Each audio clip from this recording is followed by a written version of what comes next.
बिस्मिल्लाहिर्रहमानिर्रहीम। अस्सलाम वालेकुम। सो स्टूडेंट्स, आज हम पढ़ने वाले हैं कि हमारे पास फ्रेज क्या होता है और टाइप्स ऑफ फ्रेज क्या होते हैं। चलो वीडियो को स्टार्ट करते हैं। सो स्टूडेंट्स, हमारे पास फ्रेज क्या होते हैं? किसी सेंटेंस के अंदर चार या पांच ऐसे वर्ड्स जिनकी कोई खुद मीनिंग ना होती हो, यानी वो किसी सेंटेंस के अंदर ना ही सब्जेक्ट का किरदार अदा करे और ना ही वर्ब का किरदार अदा करे, जिनकी कोई भी खास मीनिंग ना होती हो। ये चीज याद रखिएगा, किसी सेंटेंस के अंदर चार या पांच ऐसे वर्ड जिनकी कोई खास मीनिंग नहीं होती, वो सेंटेंस के अंदर स्टूडेंट वैसे ही होते हैं। ना वो सब्जेक्ट की तरह एक्ट करेंगे ना वर्ब की। अगर सब्जेक्ट और वर्ब और ऑब्जेक्ट किसी सेंटेंस में होगा तो वैसे भी वो क्या बनाएगा? क्लोज बनाएगा, जो कि हम पढ़ चुके हैं। क्लियर है? टाइप्स ऑफ सेंटेंसेस में आपको मैंने जितने भी मोटे मोटे कॉन्सेप्ट है वो सारे मैंने आप लोगों को बता दिए हैं। सही हो गया। अब हमारे पास टोटल 8 तरह के फ्रेजेस हैं। चले इनका मुआयना करते हैं। पहला फ्रेज आप लोगों के पास है नाउन फ्रेज। अब आगे हम इसकी डिटेल पढ़ेंगे नाउन फ्रेज की।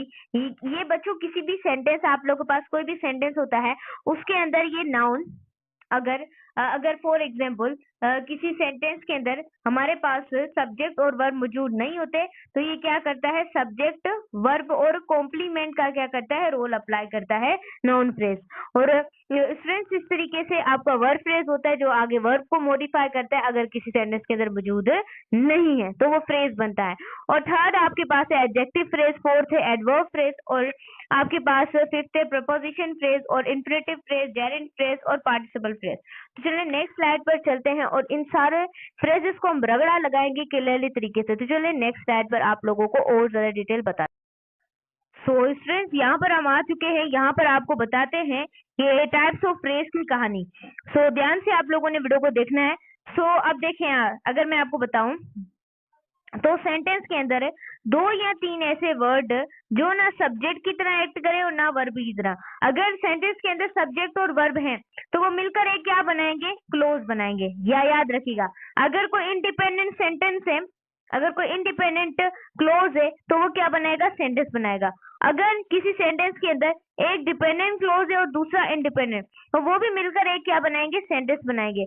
अगर किसी सेंटेंस के अंदर नाउन है तो वो सब्जेक्ट, ऑब्जेक्ट और कॉम्प्लीमेंट का क्या करता है? रोल को अप्लाई करता है। ये सारी चीजें मोटा मोटा कॉन्सेप्ट आप प्रीवियसली क्लासेस में पढ़ चुके हैं, लेकिन मेरा काम था आपको सारी क्लैरिटी में लेकर जाने का, जो कि मैं आपको लेकर जा रही हूँ।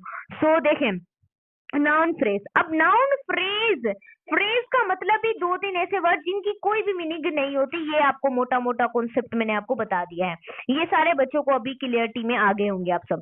सो यहाँ पर देखें, अब है नाउन फ्रेज।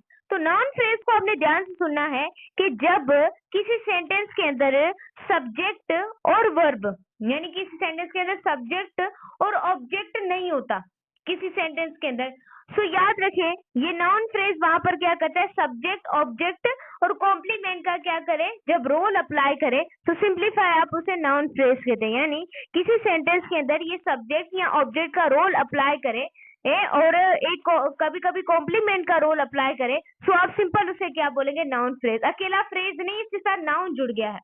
इसके साथ क्या जुड़ गया है? नाउन जुड़ गया है। इस वजह से ये सेंटेंस के अंदर सब्जेक्ट और ऑब्जेक्ट का जब रोल करे और कॉम्प्लीमेंट का रोल करे तो सिंपल आप लोग उसे क्या बोलते हैं? नाउन फ्रेज कहते हैं। इतना मोटा मोटा कॉन्सेप्ट तो मेरे सारे बच्चों को पता ही होगा।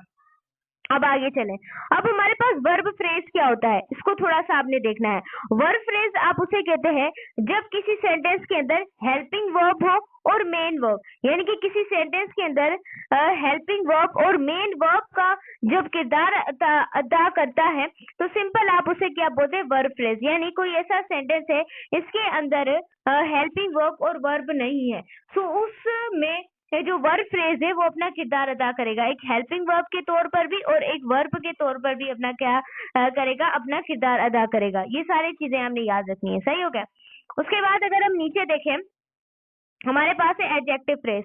अब एडजेक्टिव फ्रेज आप लोगों ने याद रखना है जब भी किसी सेंटेंस के अंदर नाउन और प्रोनाउन यानी एडजेक्टिव का रोल करे, यानी किसी सेंटेंस के अंदर नाउन या प्रोनाउन या फिर एडजेक्टिव का जो रोल करते हैं तो सिंपल आप लोग उसे क्या बोलते हैं? एडजेक्टिव फ्रेज कहते हैं। सही है। अब तो मोटा मोटा कॉन्सेप्ट क्या, अब तो मोटे मोटे सारे कॉन्सेप्ट क्लियर हो गए होंगे ना मेरे बच्चे। नेक्स्ट है आपके पास एडवर्ब फ्रेज। जब किसी सेंटेंस के अंदर कोई भी फ्रेज एक्शन और वर्ब का रोल अप्लाई करता है action, verb, action, verb, adverb का रोल अप्लाई करता है किसी सेंटेंस के अंदर, मोडिफाई करता है किसी सेंटेंस को, और एक्शन वर्ब के तौर पर काम करता है। तो सिंपल आप लोग उसे क्या बोलेंगे मैम? अब तो हम समझ चुके हैं कि हम उसे बोलेंगे ये हमारे पास क्या है, हमारा एडवर्ब फ्रेज है। तो ये सारी चीजें मोटे मोटे कॉन्सेप्ट मेरे सारे बच्चों को आ जाने चाहिए, क्योंकि ये बहुत ज्यादा ही आसान है। उसके बाद है प्रीपोजिशन फ्रेज। किसकी बात करें हैं? प्रीपोजिशन फ्रेज की। या कि किसी भी सेंटेंस के अंदर कोई प्रीपोजिशन और नाउन का किरदार अदा करे, प्रीपोजिशन और उसके आगे वो नाउन का किरदार अदा करे। तो सिंपल, जैसे कि इन आप लोगों के पास एक आपको मैंने प्रीपोजिशन पढ़ा चुकी हूँ, ये आपके पास क्या है? एक प्रीपोजिशन है। और द क्लास, द क्या है? आर्टिकल है। द क्या है? आर्टिकल है, जो कि स्टूडेंट्स बहुत आला चीजों के लिए आता है। सो क्लास आप लोगों के पास एक तरह का क्या है? ऑब्जेक्ट है। क्या है? एक तरह का ऑब्जेक्ट है। तो जब भी कोई क्लोज प्रीपोजिशन और नाउन के तौर पर किसी सेंटेंस में आता है, तो सिंपल आप लोगों से क्या बोलते? बोले मेरे बच्चे, मेरे साथ बोले, जो देख रहे हैं वीडियो, इंग्लिश पढ़े हैं, फिजिक्स, केमिस्ट्री, बायोलॉजी मेरे पास पढ़ ली है, अब इंग्लिश है, लास्ट जर्नी है, 16 अगस्त को तुम्हारा एमडी गेट है, सो तुम्हारे लिए ही सारी मेहनत चल रही है, तो वीडियो को एंड तक देखते जाएं। उसके बाद है इन्फिनेटिव फ्रेज। अब इन्फिनेटिव फ्रेज क्या होता है? जब भी वर्ब की फर्स्ट फॉर्म के साथ पहले हम टू लगा देते हैं, जब भी हम वर्ब की फर्स्ट फॉर्म से पहले टू लगा देते हैं, जब किसी सेंटेंस के अंदर आप वर्ब की फर्स्ट फॉर्म से पहले टू लगाएं और एक ऑब्जेक्ट लगाएं, सो वहां पर अगर मौजूद ना हो, आपकी वो चीजें मौजूद ना हो, अगर वहां पर ये काम फ्रेज कर दे, तो वो कौन सा फ्रेज करेगा कि किसी सेंटेंस के अंदर वर्ब की फर्स्ट फॉर्म से पहले टू लगे और वो एक ऑब्जेक्ट का किरदार भी अदा करे।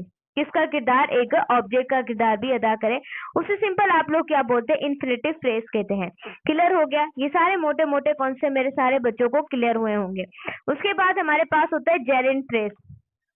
अब जेरेंट फ्रेज क्या होता है, ये चीज आपने देखना है। तो जेरेंट फ्रेज आप लोगों के पास जब भी वर्ब की फर्स्ट फॉर्म के साथ आईएनजी लगे और किसी सेंटेंस के अंदर नाउन का किरदार अदा करे, यानी कि सब्जेक्ट और ऑब्जेक्ट, तो सिंपल आप लोग उससे क्या बोलते हैं? This is called Geraint phrase. क्या बोलेंगे?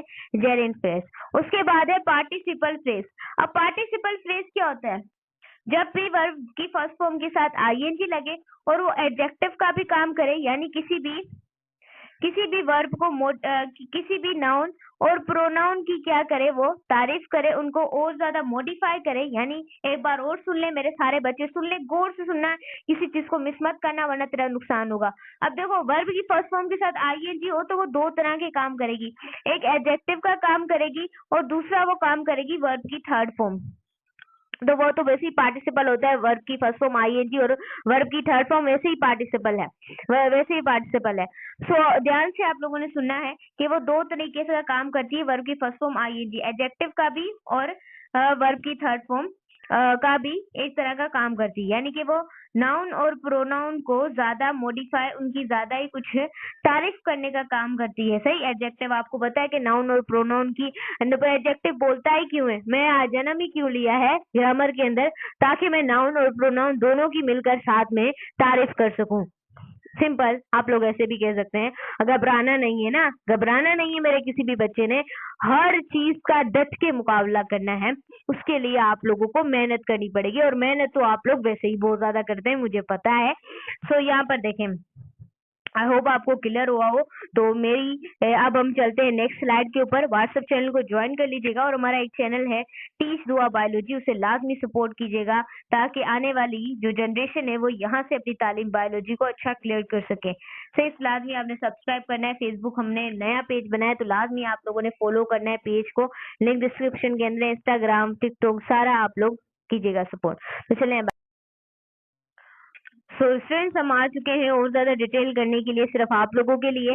अब मैंने आप लोगों को बताया था कि नाउन फ्रेज ऐसे फ्रेज होते हैं जो किसी सेंटेंस के अंदर सब्जेक्ट या ऑब्जेक्ट के तौर पर एक्ट करते हैं, जब हमारे पास कोई भी उसके अंदर सेंटेंस के अंदर कोई नाउन मौजूद ना हो, वो नाउन फ्रेज का काम करते हैं। उसके बाद आपके पास है वर्ब फ्रेज, जो किसी सेंटेंस के अंदर वर्ब या हेल्पिंग वर्ब के तौर पर एक्ट करते हैं तो सिंपल आप लोग उसे क्या बोलते हैं, वर्ब फ्रेज कहते हैं। और थर्ड आप लोगों के पास होता है एडजेक्टिव फ्रेज, जो नाउन और प्रोनाउन को आगे क्या करते हैं, मॉडिफाई करते हैं, सिंपल आप उसे एडजेक्टिव फ्रेज कहते हैं। क्लियर हो गया। उसके बाद है फोर्थ, आपको मैंने बताया था एडवर्ब फ्रेज। एडवर्ब फ्रेज किसी भी सेंटेंस के अंदर एक्शन करते हैं और वर्ब या जहाँ पर किसी सेंटेंस के अंदर when, why, how, where, who, इन सब का जब काम करते हैं, रगड़ा लगाने सुने, गौर से सुने, आप लोगों के लिए बनाई हर चीज ताकि आपके कॉन्सेप्ट क्लियर हो।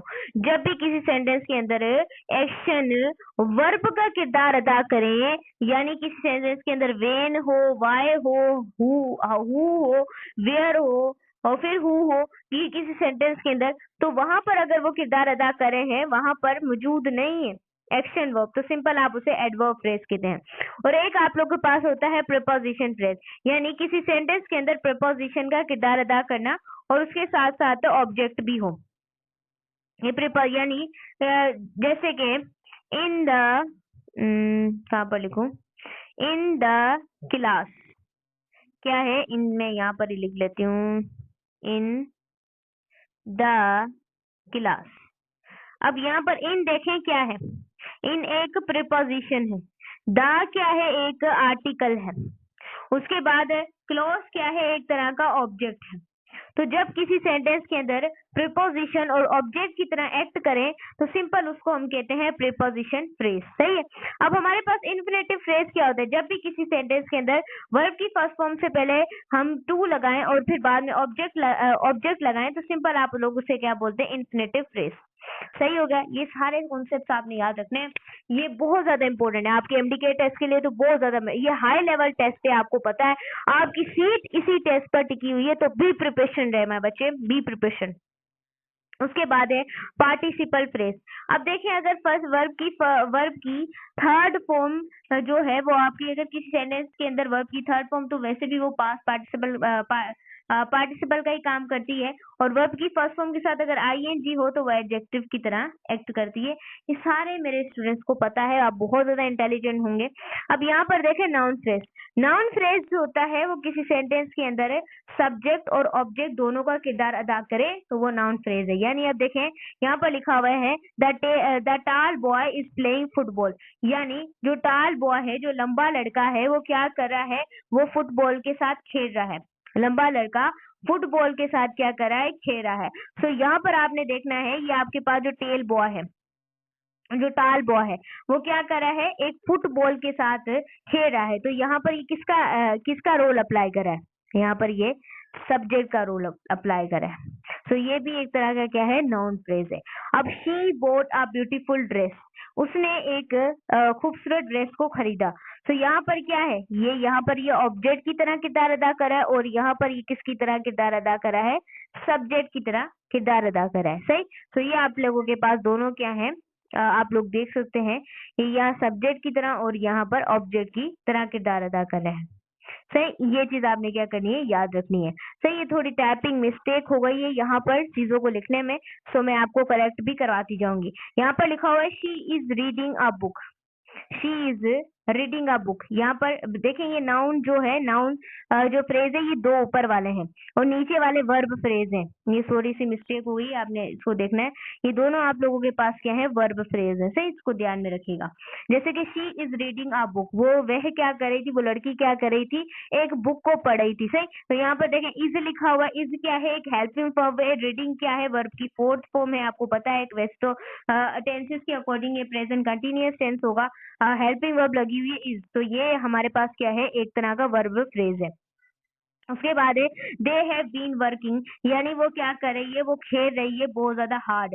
तो ये भी आप लोगों के पास देखें, हैव क्या है, एक तरह की हेल्पिंग वर्ब है, और ये वर्ब की बेस फॉर्म है, और ये वर्ब की फोर्थ फॉर्म है। तो ये भी आप लोगों के पास क्या है, एक तरह की वर्ब फ्रेज है। क्लियर हो गया। उसके बाद नेक्स्ट आप लोगों के पास है एडजेक्टिव फ्रेज। एडजेक्टिव फ्रेज याद रखिए, the girl is full of confidence, यानी कि एक लड़की जो है ना, वो पूरे तरीके से कॉन्फिडेंस के अंदर है। भाई तुम मुझसे कुछ नहीं कर सकते, वो पूरी तरीके से कॉन्फिडेंस के, तुम्हें तो वो उड़ा ही देगी लड़की। तो यहाँ पर देखिए the girl is full of confidence, तो यहाँ पर देखिए फुल ऑफ कॉन्फिडेंस यानी तारीफ की गई है किसकी, लड़की की। लड़की की तारीफ की गई है कि वो पूरे जज्बे में, पूरे कॉन्फिडेंस लेवल भाई उसका ओरा बहुत तेज है, बहुत तेज हो रहा है, क्या ही बताऊं मैं। तो the girl is a full of confidence. तो यहाँ लड़की की क्या हो गई मेरे बच्चे, लड़की की तारीफ हो गई। तो ये एक तरह का क्या एडजेक्टिव क्लोज। अब आप वीडियो को देखने के बाद बोलेंगे कि मैम हमने आपको लाइक भी कर दिया, सब्सक्राइब भी कर दिया और एक अच्छे सा कमेंट भी कर दिया, तो आप बोले मैम आप बहुत अच्छा पढ़ाती है, मैम आपका कॉन्फिडेंस लेवल बहुत ज्यादा हाई है, मैम आपने हमें सारे सब्जेक्ट पढ़ा दिए, मैम आपका बहुत शुक्रिया। तो ये आप मैम की क्या करें, बार बार तारीफ करें आप, यानी कि एडजेक्टिव है तारीफ, यानी कि थोड़ा सा मसाला लगाना है। तो यहाँ पर देखें the girl is full of confidence, एक लड़की बहुत जज्बे में, बहुत उसके अंदर क्या है कॉन्फिडेंस है।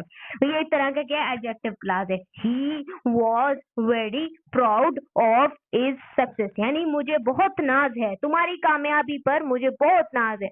यानी बच्चों देखो, जब तुम्हारे साथ पास कुछ नहीं होगा तो कोई लोग तुम्हारा नहीं है, सच बता रही हूँ। अगर तुम्हारे पास कुछ है सारे लोग तुम्हारे हैं, उस वक्त तुम्हारा साम्राज्य ही सारा है, यानी कि सारे लोग तुम्हारे हैं। जब तुम्हारे पास कुछ नहीं है तो याद रखो उनकी शक्लें मत भूलना। तो यहाँ पर देखें कि मुझे तुम पर बहुत नाज है, यानी कि पहले हमारे पेरेंट्स को बोलते हैं कि तुम्हारा बच्चा तो ऐसे ही है, गया हुआ है, सफा गया हुआ है। फिर जब वो सक्सेस हो जाए तो बोलते हैं हमें तो पहले ही पता था तू बहुत होशियार है। भाई तेरी शक्ल मुझे याद है, तू कितना होशियार है। तो इस तरीके से स्टूडेंट्स बाद में मिर्ची मसाले लगाने वालों को हम नहीं हो देखते, हम देखते हैं दिल को, दिल को देखते हैं हम कि कौन उस वक्त साथ था हमारे। सही है। तो ये क्या है कि मुझे नाज है तुम्हारी सक्सेस के ऊपर। तो यहाँ पर देखें वेरी प्राउड क्या हो गई तारीफ, तो this is called adjective phrase. उसके बाद है एडवर्ब फ्रेज, यानी शी वर्क वेरी क्विकली। बाकी सारा सही लिखा हुआ है, एडजेक्टिव से सारे सही लिखे हुए हैं, सिर्फ इनमें थोड़ी सी मिस्टेक हो गई थी टाइपिंग में। अब देखें एडवर्ब फ्रेज क्या होता है, शी वर्क्स वेरी क्विकली। जब भी किसी सेंटेंस में एल वाई आखिर में आ जाए तो सिंपल वो एडवर्ब ही होता है, ये ट्रिक याद रखिएगा। अब है शी वर्क वेरी क्विकली, वो बहुत काम जो है ना वो बहुत तेजी से करती है, लड़की बहुत काम वाली है भाई, एडवर्ब फ्रेज है, ऐसे इसका adverb phrase. We will meet in the morning, यानी कि वो वह हम मिलते हैं, कब मिलते हैं, मॉर्निंग में। सो सिंपल ये भी हमारे पास क्या है एडवर्ब फ्रेज। उसके बाद है प्रीपोजिशन फ्रेज, यानी देखें एक बिल्ली है ना, वो ना टेबल के नीचे बैठी, वो बड़ी शातिर है। बिल्ली जो है वो के कहाँ बैठी, ऑन द टेबल। तो ऑन तो सिंपल तुम्हें पता चल गया ये प्रीपोजिशन है, द आर्टिकल है, ये ऑब्जेक्ट का काम कर रहा है, तो सिंपल तुम इसे कहेंगे ये भी प्रीपोजिशन फ्रेज है। यहाँ पर एडवर्ब फ्रेज लिखा गया तो आपने याद रखना है सीधा प्रीपोजिशन फ्रेज। सही है। नेक्स्ट आप लोगों के पास है, ध्यान रखिएगा इसको। उसके बाद इन्फिनेटिव फ्रेज। अब देखें she went to travel the world, यानी कि मैं जो हूँ ना, यहाँ पर फ्रेंड देखिएगा यहाँ पर थोड़ी सी मिस्टेक हो गई है, ये याद रखिएगा, ये इन्फिनेटिव फ्रेज है और ये आपके पास है जेरेंट फ्रेज है और ये आप लोगों के पास क्या है पार्टिसिपल फ्रेज है। इनको थोड़ा सा आपने ध्यान रख लेना है क्योंकि कुछ लिखते लिखते स्टूडेंट्स बहुत मेहनत होती है, फिर लिखते लिखते कुछ मिस्टेक्स हो गई हैं टाइपिंग के अंदर बाद में। सो यहाँ पर आपने याद रखना है क्योंकि मैंने सारे रूल्स लिखे हुए हैं आपके सामने, आप खुद ही पहचान लेंगे। सो यहाँ पर देखिएगा she went to travel the world, मैं तो तुम्हें पूरी दुनिया ही घुमा दूं भैया, क्या हो गया इन्फिनेटिव फ्रेज है, सिंपल तुम्हें पता ही है ना अभी। He come to help his friend, यानी कि मैं आऊंगी अपनी दोस्त की मदद करने। भाई तो कब आएगी, वो मर जाएगी भाई तब आएगी। उसके बाद है, मैं मजाक करती हूँ आप सीरियस मत लीजिएगा।